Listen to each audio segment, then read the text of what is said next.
Countdown for blast off. X minus 5, 4, 3, 2, X minus 1, fire.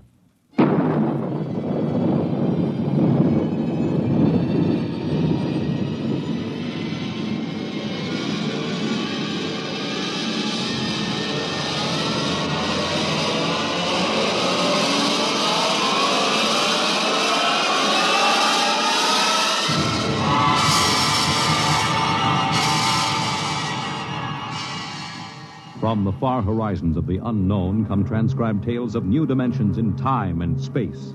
These are stories of the future, adventures in which you'll live in a million could-be years on 1,000 maybe worlds. The National Broadcasting Company, in cooperation with Street and Smith, publishers of astounding science fiction, presents X minus 1.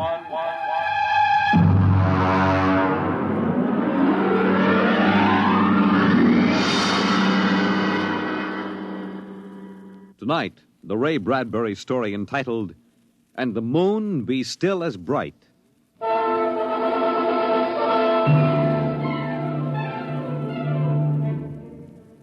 The first 3 expeditions for Mars left Earth in a mushroom of flame, arced through the atmosphere, and finally dwindled to tiny specks in the big eye of the Mount Palomar telescope, and then were lost to sight forever.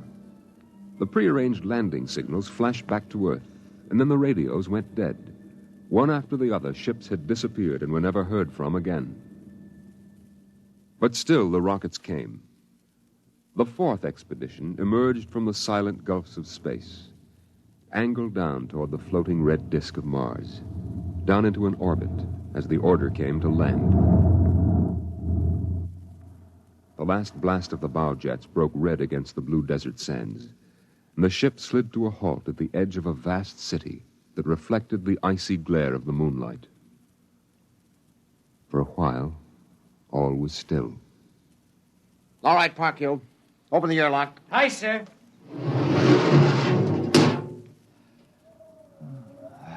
Fresh air. Hey, it's cold out here. Who cares? We got here. I thought I'd never hit solid ground again. Hey, how about a fire, Captain Wiley? It's freezing. Later. We have work to do. Oh, smell that air. Well, you could get drunk on it.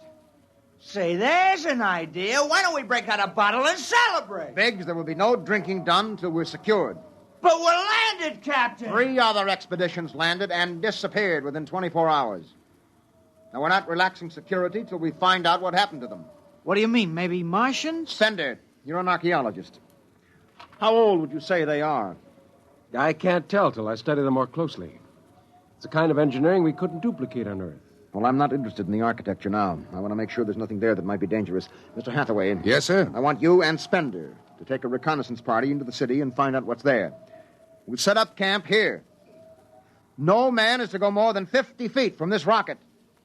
And there'll be no celebration till Hathaway and his party report back.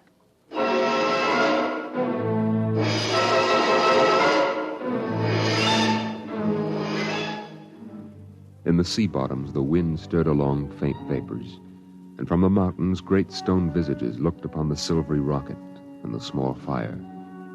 The sky was black overhead, as the 2 racing moons threw knife-edged double shadows on the desert. All right, come and get it. Ciao. Hey, what do you got to eat, Cherokee? Sawdust smothered in cold chicken fat. Good. I thought it was something I couldn't eat. Hey, Captain. Mr. Hathaway's back. Oh, Captain Wilder. Oh, yes, over here, Mr. Hathaway. Well? Most of the city's dead. Spender says it's been dead a good many thousand years, but we found one part about a mile over What toward about the... it? People were living in it last week, sir. People? Martians. Where are they now? Dead. We found bodies, thousands of bodies. They hadn't been dead more than 10 days. What did they die of? You won't believe it. What killed them? Chickenpox. Chickenpox? Yes. Where could they get chickenpox? From Earth. Oh, then the other rockets did get through. Yes. I don't know what the Martians did to them, but I sure know what they did to the Martians. They gave them chickenpox and wiped them out. They just didn't have any resistance to an Earth disease. Think of it, Captain. A race builds itself for 1,000,000 years, refines itself, does everything it can to give itself respect and beauty, and then it dies. Of what? It's like saying the Greeks died of mumps or the proud Roman Empire collapsed because of athlete's foot. We didn't even give them a decent excuse for dying. We just gave them chicken pox. Spender, get hold of yourself. You didn't see those bodies, Captain. Yes, I know. It must have been a shock. You need a rest, a little relaxation. The Martians are dead. There's nothing you can do about that now. Hey, you hear that? The Martians are all dead. Come on, let's break out a bottle and hoop it up. How about a case, eh? Oh, good Lord. They have to do that now? Isn't there time later to throw old beer cans into the canals? Spender, you're an idealist. They're not. All they know now is that they're safe. A little shouting won't hurt. You think too much. I was safe on Mars. The first Earthmen on Mars. We're going to celebrate. Yahoo!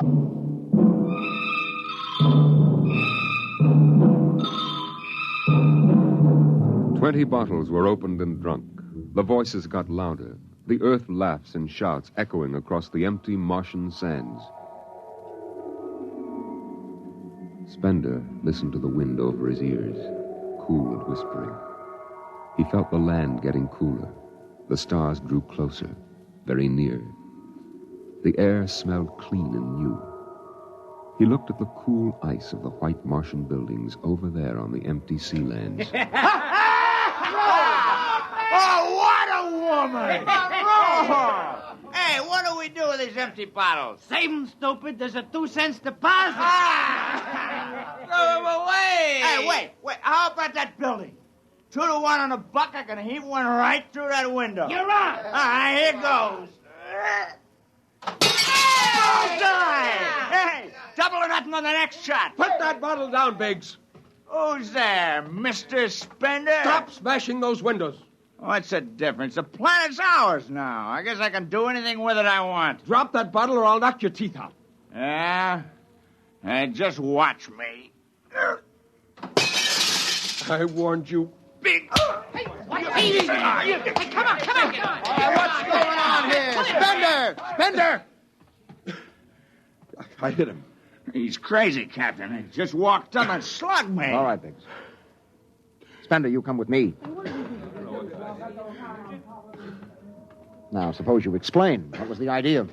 The noise, the drunken brawl. Spender, the men are tired. This has been a long trip. And you have a different way of seeing things. Oh, I'm seeing things all right.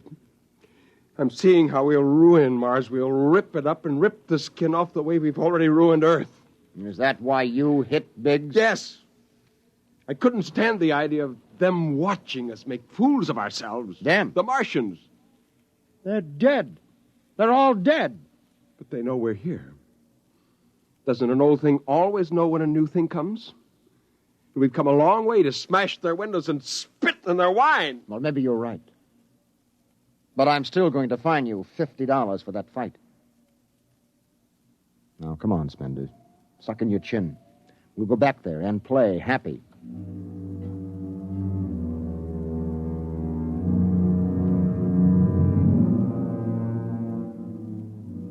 Now they moved out into the moonlight across the desert. They made their way into the dreaming, dead city. The light of the racing twin moons glinted on the barrel of a pistol, the long blade of a machete, the round, gurgling shape of a raised bottle. The wind blew in from the dead sea bottom and brushed through the silvery wire filigree of the towers. Strange music drifted down to the double-shadowed streets, a thin, haunted music that played as it had played through the uncounted years of time. Nobody moved. The moons held and froze them. The wind beat slowly around them. Hey! Hey, you people in the city! Biggs! I just want to make a little noise. What kind of a celebration is this, anyway? Come on. They built this city thousands of years ago. And now where are they? How did they die? Who cares? They're dead. That's good enough for me. Lord Byron. What? Lord Byron, a 19th century poet. He wrote a poem that fits this city. Might have been written by the last Martian poet. So we'll go no more a-roving so late into the night. Though the heart be still as loving, though the moon be still as bright. For the sword outwears its sheath, and the soul outwears its breast. And the heart must pause to breathe, and love itself must rest. Though the night was made for loving, and the day returns too soon, yet we'll go no more a-roving by the light of the moon.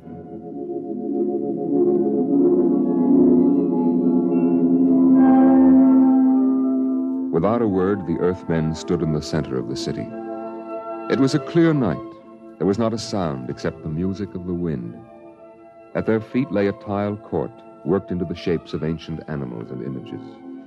They stood there, silvered by the double moons beneath the crystal towers of Mars. And then Biggs was sick, and the sour stench of liquor filled the cool air. The men of Earth had come to Mars. And Spender turned and walked away into the city, alone in the moonlight, never once stopping to look back. It was a morning that might have been a Monday, or a Tuesday, or any day on Mars. Biggs was on the canal rim, his feet hung down in the cool water, soaking, while he took the sun in his face. Hey, what are you doing back here, Biggs? Didn't you go out with the search party? Yeah. I come back. I got a blister. Oh, yeah. What do you mean? Look, Cherokee, see that? Anyway, I had enough searching. 4 days hunting for that screwball Spender. Didn't find him yet, huh? Oh, good riddance. Oh, my feet. I'm going to soak them in the canal. If I was Wilder, I wouldn't worry about that nut Spender. Let him go. He's a cracked pot anyway. Well, he's a little foggy upstairs, I guess. Hey, why don't you take your feet out of that canal, Biggs? I gotta make coffee out of that water. Coffee? You call that stuff coffee? I had a motorcycle once that dripped grease that tasted better than that. Wait a minute, Biggs. Hey, look over there. Where? By that bush. There's someone there. Hey. It's him. Hey, Spender! Spender? He's coming over. Why'd he stay lost, that crazy jerk? Hi, Spender. Long time no see. Hello, Cherokee. I've been exploring some ruins. Oh, you and them ruins. You're like a dog in a boneyard. What's the matter? Why don't you just say something? Where you been? Up in the hills. What would you say if I told you I found a Martian? Oh, yeah? Where? Never mind. Let me ask you a question. How would you feel if you were a Martian and people came to your land and started to tear it up? Well, I know how I'd feel. I've got Cherokee blood in me. My grandfather told me a lot of things about the way they kicked the Indians around in the Oklahoma Territory. If there's any Martian around, I'm all for him. How about you, Biggs? They're dead. They're all dead. It's a good thing, too. Well, I found a Martian. Up in a dead town in the hills. I've been reading their books, and they're easy to understand. And I've learned their language. And then I found this Martian. And I brought him here, now. I don't see no Martian. I'm the last Martian. What did you say? Biggs, I'm going to kill you. Oh, cut it out. What kind of a lousy joke is that? And now, don't put that gun away. You're kidding, huh? Spender, you're... He's dead. You killed him. You can come with me, Cherokee. You're an Indian. You know how the Martians would feel. You can be with me in this. You killed him. You just killed him. He deserved it. You're crazy. Maybe I am. But you can come with me. Come with you for what? Go on, get out of here, you crazy murderer. Of all of them, I thought you'd understand. I thought you'd remember what happened to your own people. You get out of here, you crazy murdering... Don't reach for that gun! Spender.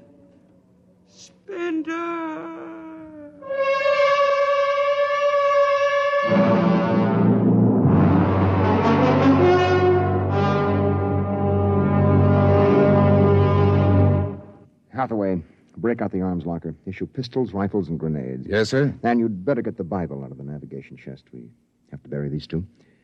Parkhill, you start digging a grave, How about Spender? We'll have to go up in the hills and find him. Just let me at him with my bare hands, a crazy murdering louse. That's enough, Parkhill. The man is sick. He must be... Sick my eye. That's enough. Now grab a shovel and start digging.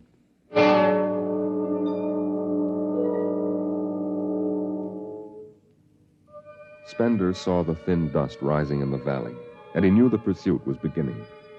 The sun burned farther up the sky, and the blue sand drifted lazily across the sea bottom below. He sat beside a quiet pool 10,000 years old and held a silver book. Through the house played the strange wind music of ancient Mars, and he heard voices whisper in his mind.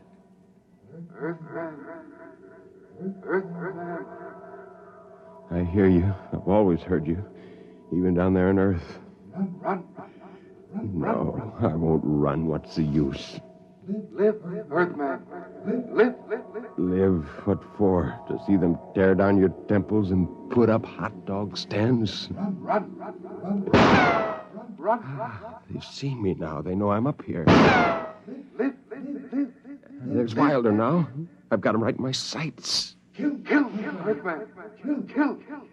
Funny, he hasn't ordered them to use grenades. They could lob one right up here and blow me to bits. Yeah, maybe the captain thinks I'm too nice to be blown to bits. He wants my death to be clean. Just one bullet hole in me, nothing messy. And why?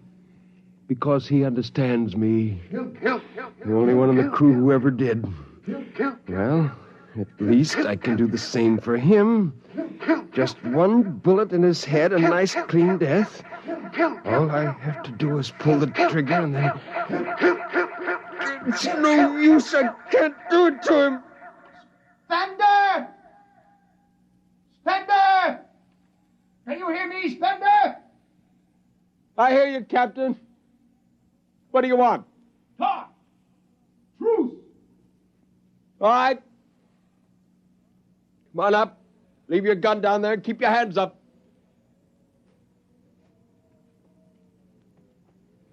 Oh. That's quite a climb.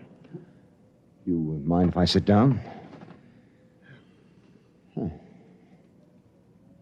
How long do you think you can hold out? Until you're all dead. Now, why didn't you kill all of us this morning when you had the chance? You could have. I know. I got sick. After I started killing people, I realized they were just fools and I shouldn't be killing them, but it was too late. So I came up here where I could get angry again. Why did you do it? When I was a kid, my folks took me to visit Mexico City. I'll always remember the way my father acted, loud and big. And my mother didn't like the people because she thought they didn't wash enough. I can see my mother and my father coming to Mars and acting the same way. Anything that's strange is no good to us. We aren't fit to take over this planet. But to kill two men. How would you feel if a Martian spit on the White House floor? You know, you haven't acted very civilized yourself today. I'll kill you all off, Wilder. That'll delay the next rocket 5 years, and then I'll kill them, too. And if I'm lucky, I'll live to be 60. And I'll meet every expedition that lands on Mars. Oh, I'll be very friendly. I'll explain our rocket blew up one day. And then I'll kill them off. I'll save Mars for half a century. And by then, maybe the Earth people will give up. And yet you're outnumbered. We already have you surrounded. In an hour, you will be dead. I found an underground passage that'll take me back in the hills, Wilder. I'll go back there. And then I'll pick you off one by one. We'll see. Well, it's a nice town you've got here, Spender. It's beautiful. I'd like to live here. You can. Join me. You're not like them. Why go back to them, Captain? I'll show you what a good life these people had. No, there's too much Earth blood in me. I may even agree with you about all this, but that does not change what I must do. You won't stay? No. This is your last chance, Spender. Look, you're sick. Now come along with me quietly. No. One last thing. If you win, do me a favor. Try to see that they don't tear this planet apart. Right. And if it helps, just think of me as a very crazy fellow who went berserk one summer day.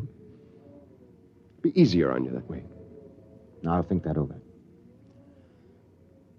So long, Spender. Bye, Captain. Good luck.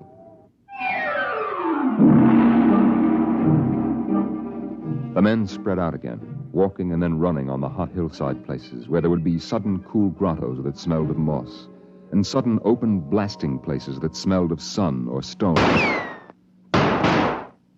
The men ran and ducked and ran and squatted in the shadows. I'll blow his brains! Captain Wilder hugged the rock warmed by the sun.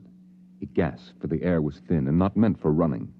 Spender lay at the top of a hill, and a gap in the rocks showed the white of his shirt against the shadows. Wilder looked at the towers of the little, clean Martian village, like sharply carved chess pieces lying in the afternoon. He saw the rocks, and the interval between, where Spender's chest was revealed.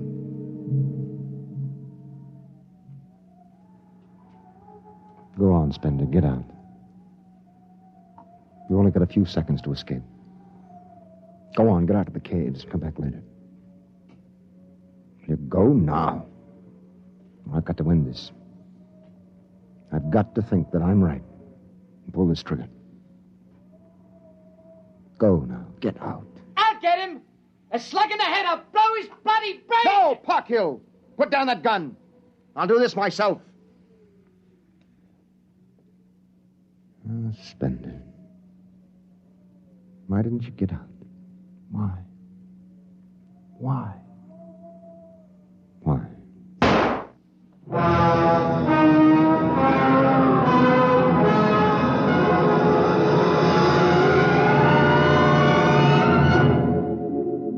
They buried him in that ancient valley town, where the music of the wind played on through the days and the nights. They laid him in an ancient silver sarcophagus with waxes and wines which were 10,000 years old, his hands folded on his chest. The last they saw of him was his peaceful face in the cold silver light of the racing twin moons. The captain found the poem in Spender's pocket, and he read it before he shut the marble door. So we'll go no more a-roving so late into the night. Though the heart be still as loving, and the moon be still as bright. Though the night was made for loving, and the day returns too soon, yet we'll go no more a-roving by the light of the moon.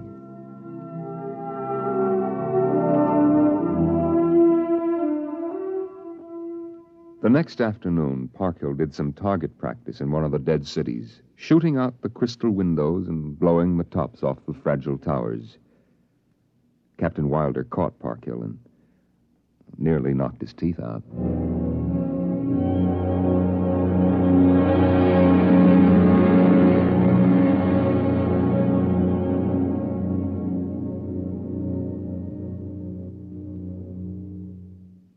You have just heard X-1, presented by the National Broadcasting Company in cooperation with Street and Smith, publishers of astounding science fiction.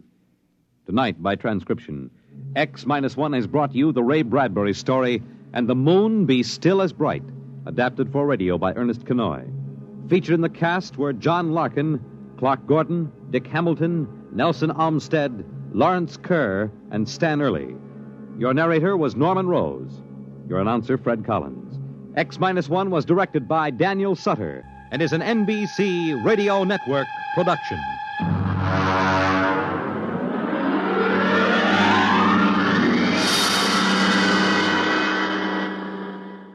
X minus 1